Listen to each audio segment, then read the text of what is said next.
And good morning, and welcome to Nature Watch.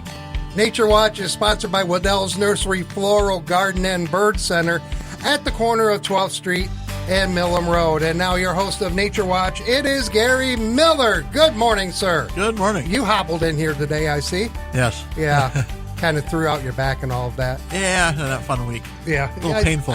I did the same thing. Earlier this week, I had a sneezing attack and my back went out.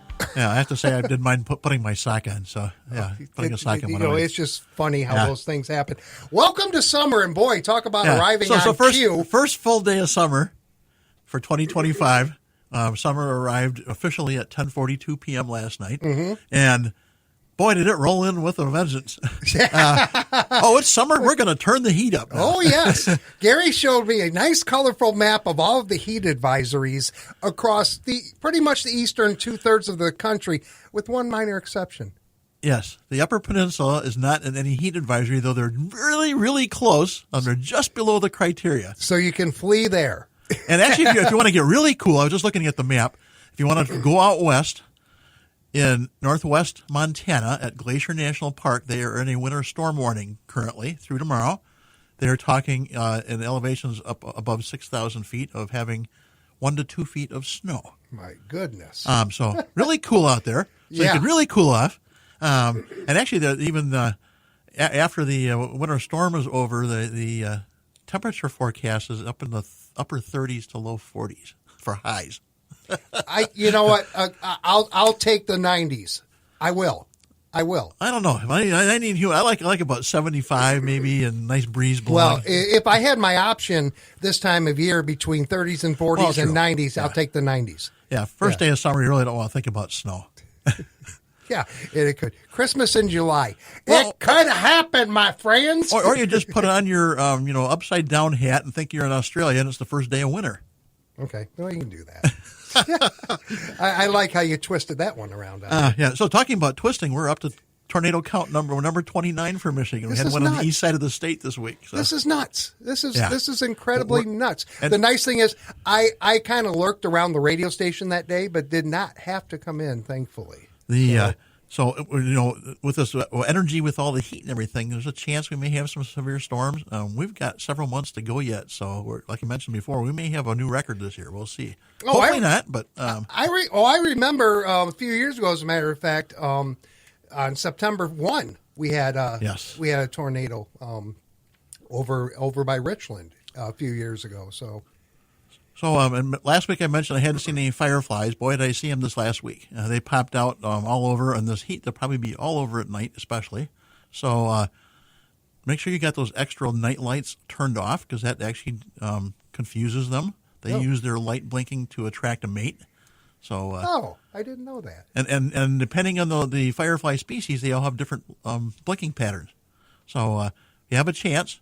And with this heat, you might want to do it from the inside. Turn your lights off inside so you can see outside, because with this warmth, I'm sure the mosquitoes will be buzzing out there at nighttime. Right. With the high temperature or the low temperatures, actually maybe setting new records for the next several days. Lows in the 70s. Right. That's for the low temperature for the day, setting records. Yeah.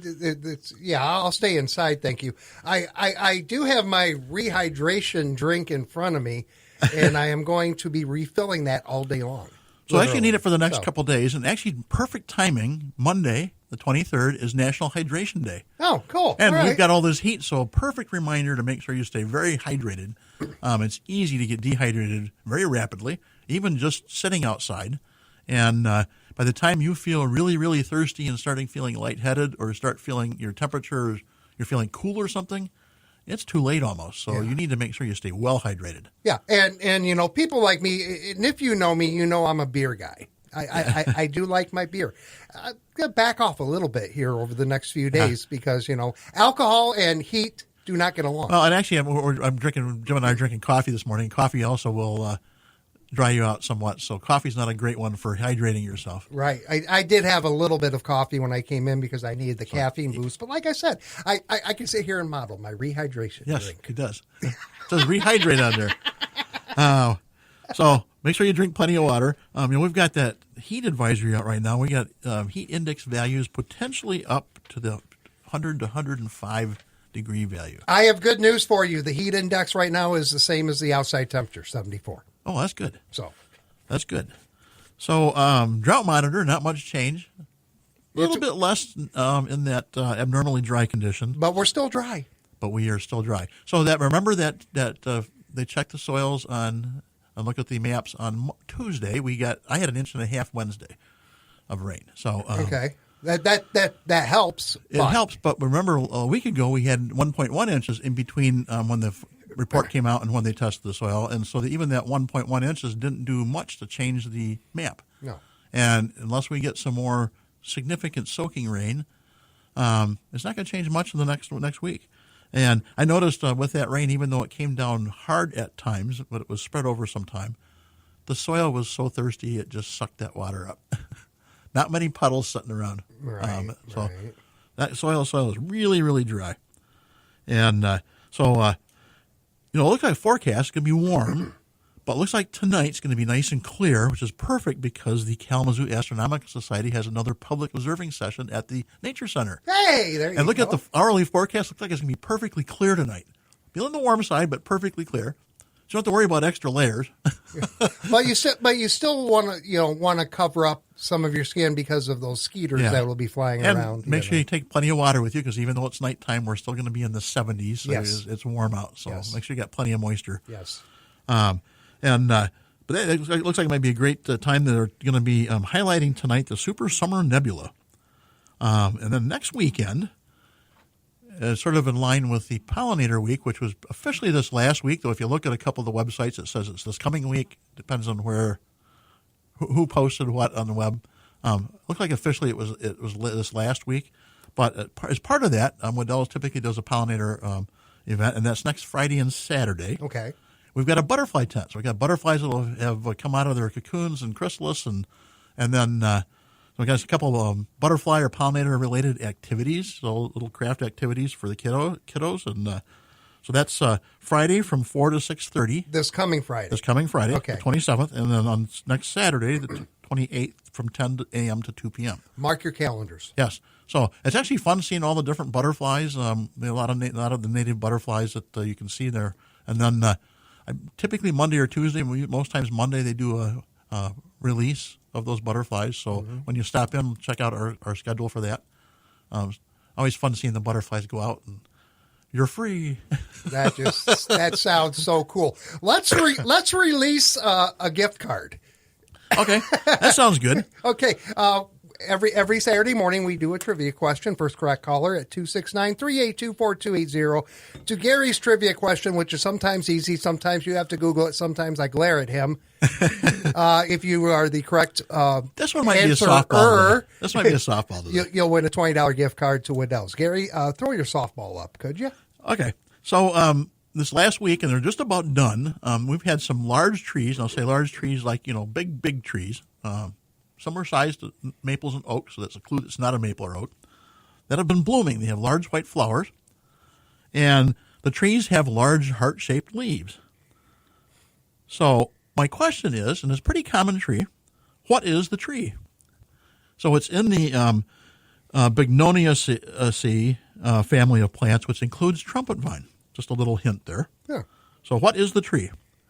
269-382-4280. First correct caller will score a gift card. Simple as that. Yeah, so a tree that has big white blooms, for a tree, big blooms, and they're just about done blooming now, and they've got the big heart-shaped leaves, so it is a full-size tree. Mm-hmm. So what is the tree?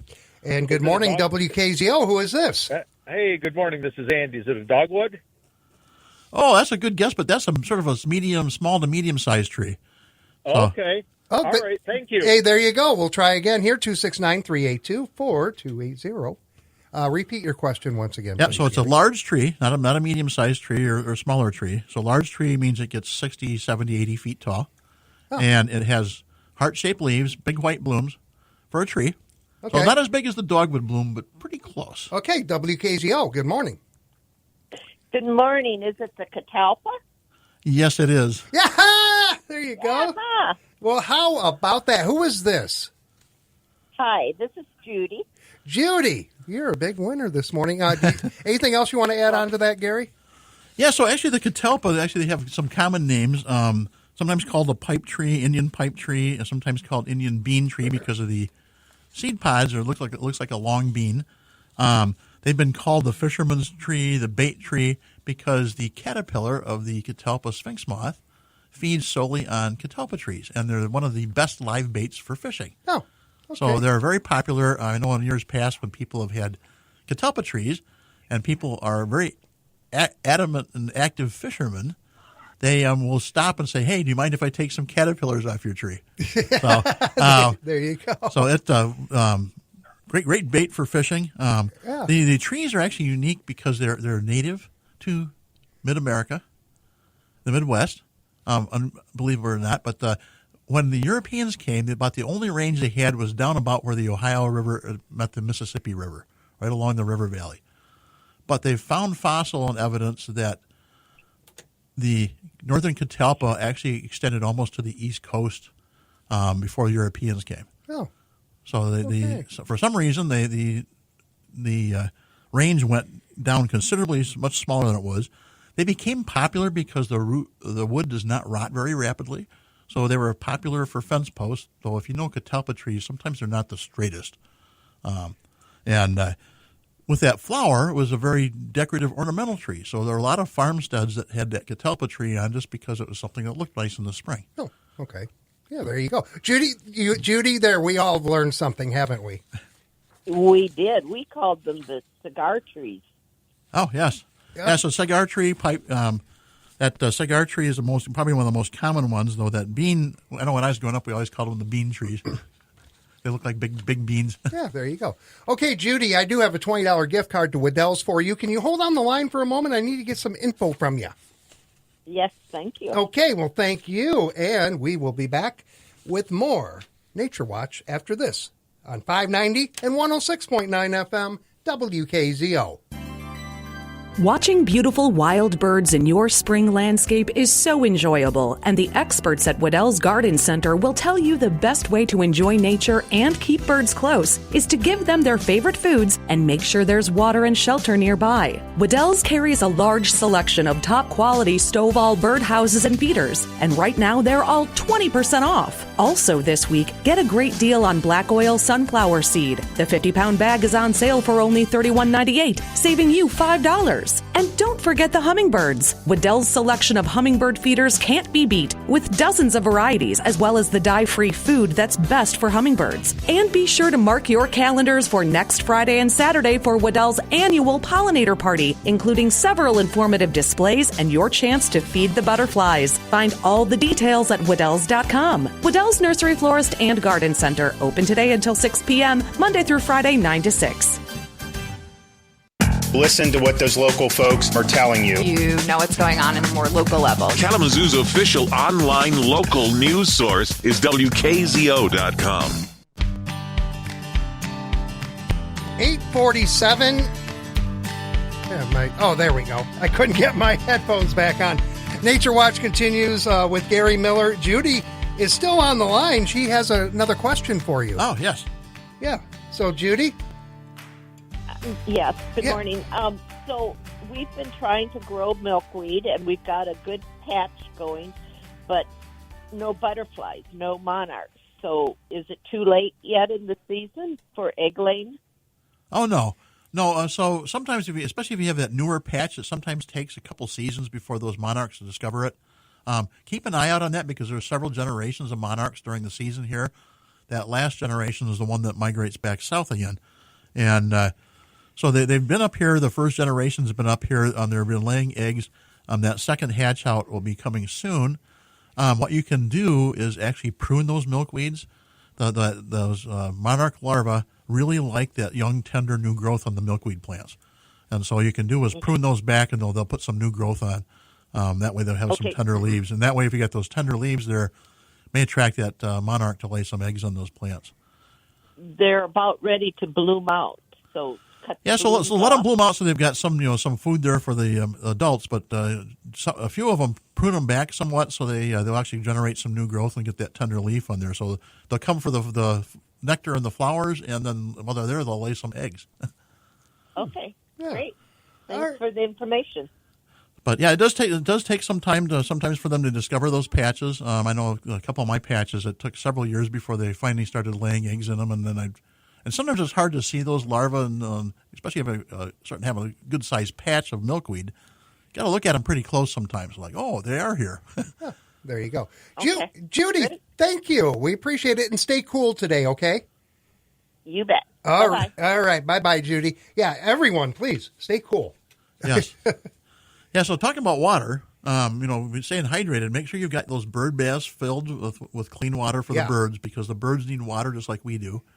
If you make sure you've got your pets and everything have water too, because they get thirsty. If you really want to feel sorry for Mother Nature and they don't have any natural water nearby, put some water out for the critters, besides the birds.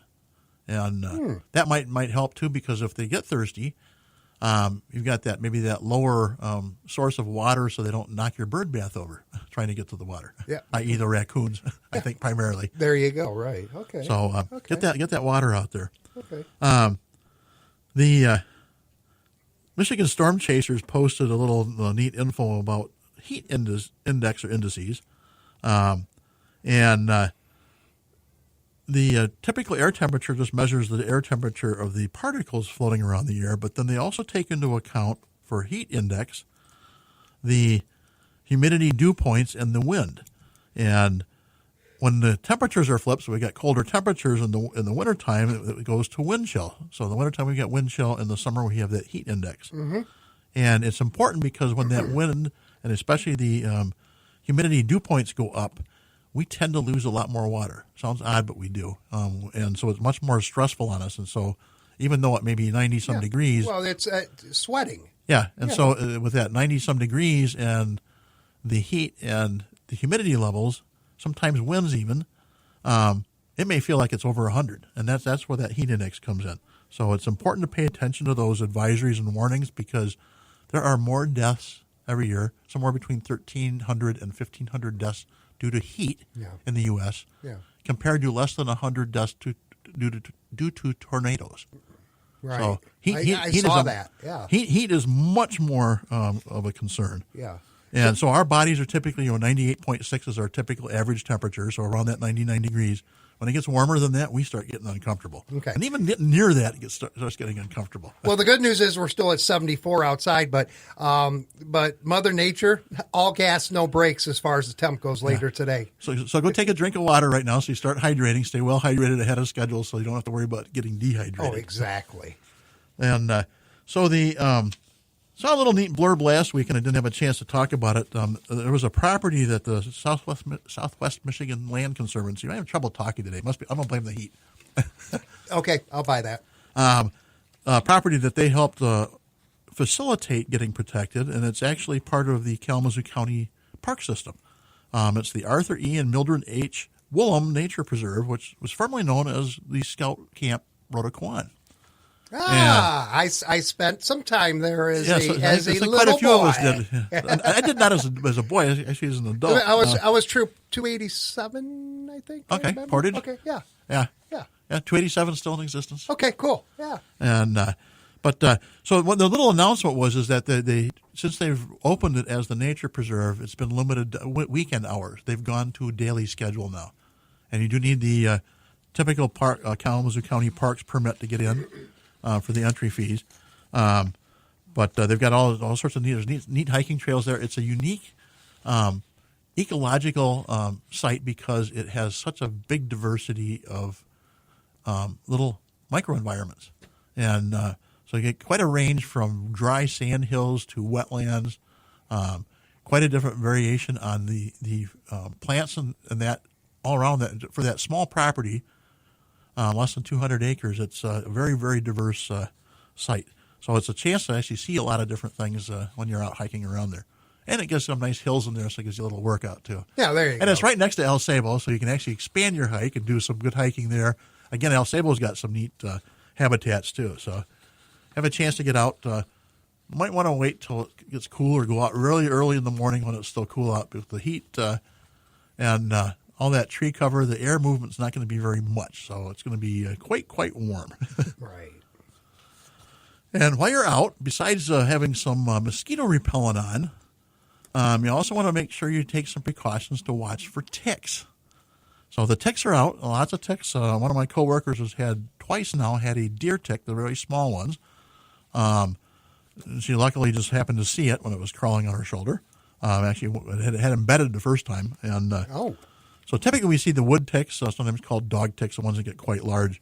Those you can usually see even when they're not engorged, but the deer ticks are very, very small.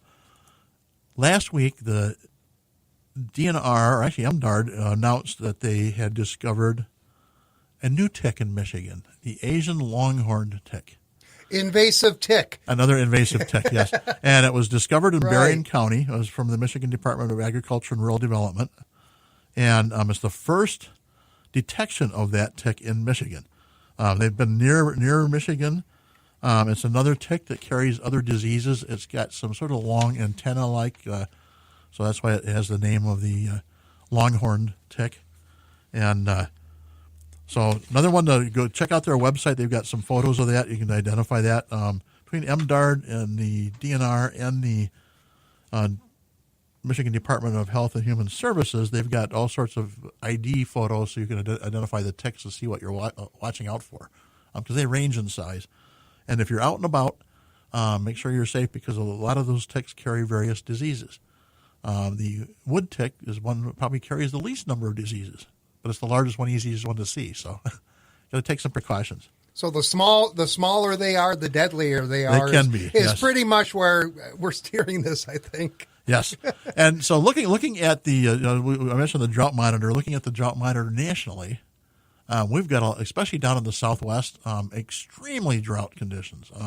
And if you look at the map and you look at up along the northern border with Canada, there's a strip there that's on the abnormally dry or the next stage of getting into almost the starting that drought condition. And you can just about see where all the national forests are. You can expect we're going to have some forest fires later on. And that's why Canada's got so many fires right now, because it is dry up in Canada. Mm-hmm. This early in the season, it's very dry. And someone on social media was just calling the campers and people up there in Canada, they're idiots for not taking care of stuff and causing these fires. There's a natural phenomenon called lightning that can start these fires too. And actually, lightning starts most of them. Yes, thank you. And typically, what they've done in the past as far as managing fires and forest fires is they put them out right away, and that was actually one of the worst things they could do. Letting those lightning-caused fires actually burn out was actually good for the environment. Instead of having large areas with all this fire material, it would burn out in the smaller areas. And so if you did have a dry season, that you would have the big, large areas with all this fuel for the fires. And they sort of learned that back in the 80s when we had some extreme fires in 88 when it was very, very dry. Right. And so they started managing forest fires a little better that way, and they've done some prescribed burns that they do some forest burns just to help make sure we don't have all that fuel on the ground to burn. Oh, exactly. And so actually talking about fuel on the ground, the DNR actually was talking with all the fuel and trees down up in the upper part of the lower peninsula from the ice storm. Right. They're still doing some cleanup on that. So if you're up that way,